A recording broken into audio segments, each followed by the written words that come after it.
Let's bring you some more stories. The minority in Parliament has vowed to resist any attempt by the government to introduce new taxes or increase existing ones, warning that such measures will exacerbate economic hardships on Ghanaians. Now, speaking at a press conference, former Finance Minister Dr. Mohammed Amin Adam criticized the government's 200 billion Ghana cedis tax revenue target for the year, describing it as unrealistic given the current economic conditions. ChannelOne News' Ayikwe Okine reports.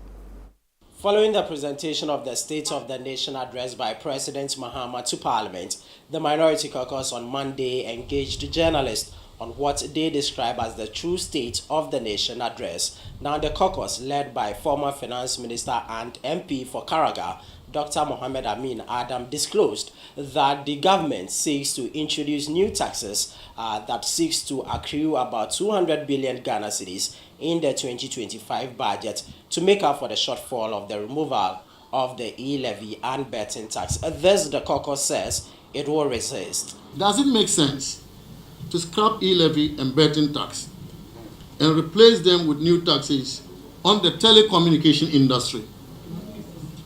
They are bringing back VAT on telecommunication. They are increasing the growth and sustainability levy on the mining industry. And they are bringing back VAT on the financial services and real estate industries. Wow. All these taxes will be passed on to customers, to the Ghanaian people. The people of Ghana should wait for the deception of the NDC government when they present the 2025 budget. Sakawa. Taxes galore. Sakawa. This is how they intend to tax Ghanaians to collect their target of 200 billion Ghana cedis in tax revenues this year.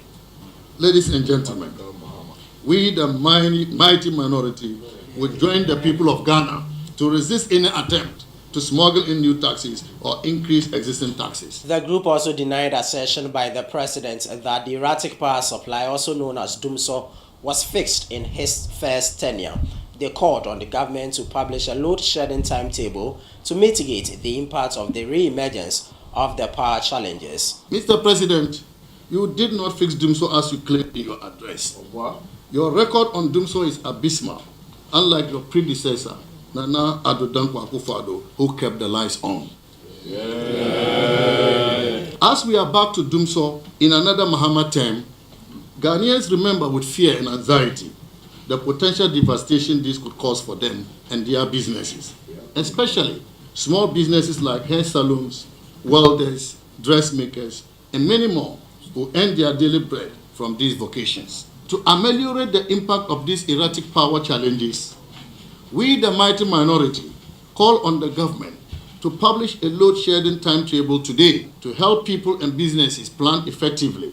The Minority Caucus also criticized the government's termination of appointment of persons recruited into the public service after December 7, describing it as a move by the government to recruit NDC youth into the public sector. It is now a notorious fact that to create vacancies for the purpose of employing NDC youth, the Mahama administration has sacked thousands of young Ghanaians who had been properly employed by the previous administration.